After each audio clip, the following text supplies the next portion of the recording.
Assalamualaikum warahmatullahi wabarakatuh. Kembali lagi kita belajar sejarah Indonesia. Khususnya untuk kelas 10 kita akan memasuki materi tentang peradaban awal di Indonesia. Tapi pada kesempatan kali ini kita akan membahas materi sebelumnya dulu ya, agar ada keterkaitan antara materi yang akan kita bahas dengan materi sebelumnya. Kita akan membahas tentang asal-usul bumi menurut ilmu geologi. Jadi perkembangan bumi yang kita diami ini dari jutaan sampai miliaran tahun yang lalu terbentuknya seperti apa, kita akan bahas di kesempatan kali ini. Oke. Untuk yang pertama, kita akan sampaikan subbab materi yang akan kita bahas di bab tentang peradaban awal di Indonesia ini. Yang pertama yang akan kita bahas kali ini asal-usul bumi menurut ilmu geologi. Yang kedua, teori awal kehidupan. Jadi makhluk hidup yang ada, yang dulu ada sampai sekarang ada itu, menurut beberapa teori itu awalnya seperti apa munculnya, asal-usulnya seperti apa prosesnya. Yang ketiga, ada teori asal-usul manusia purba di Indonesia. Nah, ini khusus teori yang membahas mengenai asal-usul kemunculan dari manusia purba yang ada di Indonesia. Yang keempat, itu perkembangan kepulauan Indonesia.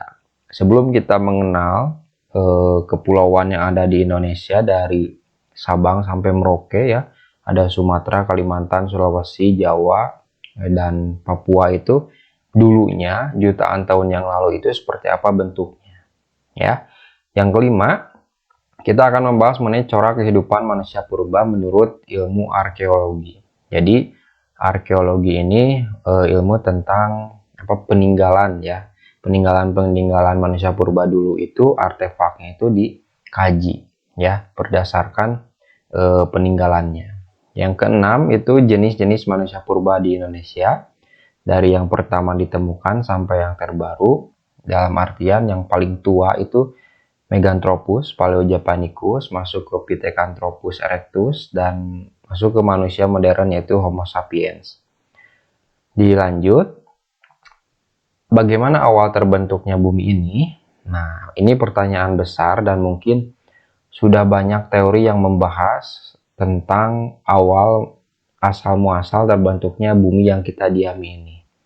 Tanpa kita sadari, ya, kita hidup di bumi ini sebenarnya jutaan sampai miliaran tahun yang lalu itu sudah terjadi proses terbentuknya bumi. Ya, banyak teori yang membahas mengenai awal terbentuknya bumi ini. Di sini kita akan membahas dua teori besar yang memang menjadi kajian umum dalam awal terbentuknya bumi. Oke, ini asal-usul bumi yang akan kita bahas tadi jelaskan itu berdasarkan ilmu geologi atau ilmu kebumian ya, ilmu tentang komposisi, struktur, dan juga sejarah bumi itu sendiri ya. Nah, jadi yang akan kita bahas ini pasti berkaitan dengan konsep evolusi. Jadi evolusi itu perubahan yang sifatnya lama, jutaan sampai miliaran tahun yang lalu, dan juga kajian sejarah kali ini kita akan akan dikaji juga dengan ilmu rumpun lainnya. Ada geologi, geografi ya. Ini akan ada kaitannya dengan ilmu tentang kebumian. Oke. Asal muasal terbentuknya atau lahirnya bumi yang kita diami ini itu ada dua teori besar. Yang pertama ada teori Big Bang atau dentuman besar, dentuman dahsyat, ledakan dahsyat yang terjadi miliaran tahun yang lalu sehingga terbentuknya bumi, planet, dan sistem tata surya yang ada sekarang ini ya. Jadi atom-atom atau partikel-partikel yang berkumpul ya, berproses itu terjadi ledakan dahsyat, dan material-materialnya itu berpencar istilahnya ya, saling mengisi planet-planet lain menjadi sistem tata surya sekarang ini. Oke. Yang kedua, itu ada teori nebula. Teori yang menyebut bahwa kehidupan di alam semesta ini berawal dari adanya kabut ya yang berputar secara lambat. Jadi kabut itu berputar ya sehingga membentuk sistem tata surya yang kita diami sekarang ini. Nah, itu dua teori yang secara umum ya itu hanya gambarannya saja, jadi pengertian dasarnya saja. Itu teori Big Bang dan juga teori nebula ya. Selain itu banyak teori-teori yang sekarang bermunculan mengenai awal terbentuknya bumi kita ini. Selanjutnya, setelah bumi itu terbentuk ya atas dasar beberapa teori itu, mau teori Big Bang atau nebula, ternyata bumi yang sekarang kita diami ini berproses dari awal fase 1 itu disebut dengan zaman Arkaikum atau Azoikum. Nah, fase 1 ini terjadi pada 2,5 miliar tahun yang lalu.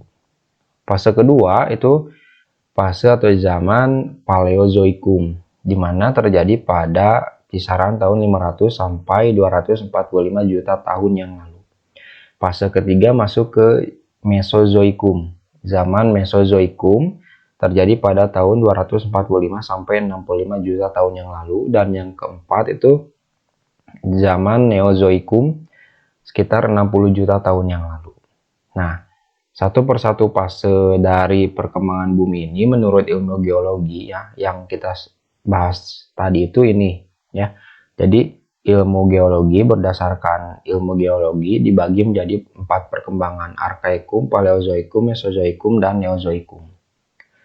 Yang pertama ada fase pertama zaman Arkaikum atau Azoikum. Nah, setelah terjadi teori tadi, istilahnya bumi mulai terbentuk, masuk ke zaman pertama Arkaikum, di mana di zaman ini bumi belum ada tanda-tanda kehidupan ya, karena suhu bumi ini sangat tinggi. Jadi tidak ada satu makhluk pun ya yang mampu hidup pada suhu tersebut, sehingga belum ada tanda-tanda kehidupan. Nah, di zaman ini bumi sedang dalam proses membentuk kulit bumi ya. Bentuk bumi juga masih dalam bentuk gumpalan gas, jadi belum terbentuk seutuhnya seperti sekarang yang kita tahu ya. Ini zaman pertama Azoikum atau Arkaikum, belum adanya tanda kehidupan.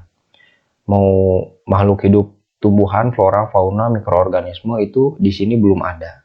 Oke. Selanjutnya di fase kedua itu zaman Paleozoikum. Nah, di zaman ini disebut dengan zaman primer. Primer itu pertama, jadi pertama atau awal mula adanya tanda-tanda kehidupan ya. Jenis makhluk hidup apa yang pertama hidup di zaman ini atau zaman pertama bumi ini? Nah, ada mikroorganisme atau makhluk-makhluk hidup yang tidak, dalam artian secara mata telanjang tidak bisa dilihat ya, harus menggunakan alat tertentu. Itu mikroorganisme, makhluk-makhluk kecil. Yang kedua ada jenis trilobita ya, antropoda dan yang lainnya, serta ada flora bentuk atau jenis ganggang. Nah, ini jenis ini sebagian kecil ini hidup pada zaman Paleozoikum. Kenapa? Karena suhu bumi mulai menurun. Yang tadinya sangat panas, tidak ada satupun makhluk hidup yang mampu hidup pada zaman Arkaikum.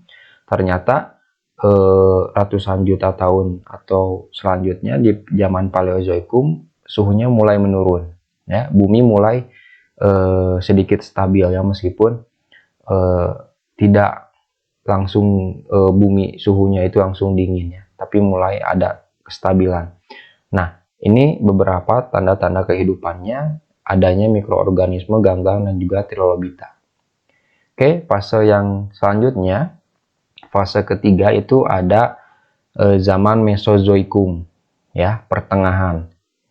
Nah, di sini disebut dengan zaman sekunder atau zaman kehidupan kedua ya, sekunder, di mana di sini yang paling identiknya itu mulai adanya makhluk-makhluk atau hewan-hewan raksasa yang kita kenal dengan dinosaurus. Nah, zaman ini juga ada beberapa fasenya ya, era-eranya. Salah satunya era Jurassic. Jura itu identik dengan hewan-hewan raksasa seperti dinosaurus yang kita tahu lah ya. Nah, mulai muncul hewan jenis reptil, terus ada mamut atau gajah purba, ada burung, hewan menyusui atau mamalia. Nah, di sini hidup ya, zaman hidupnya hewan-hewan dalam volume besar ya, megalodon dan yang lainnya hidup pada zaman ini. Oke. Yang selanjutnya itu ada fase terakhir, ada Neozoikum. Nah, ini dibagi menjadi dua ya. Neozoikum itu berarti zaman baru setelah Meso tadi pertengahan.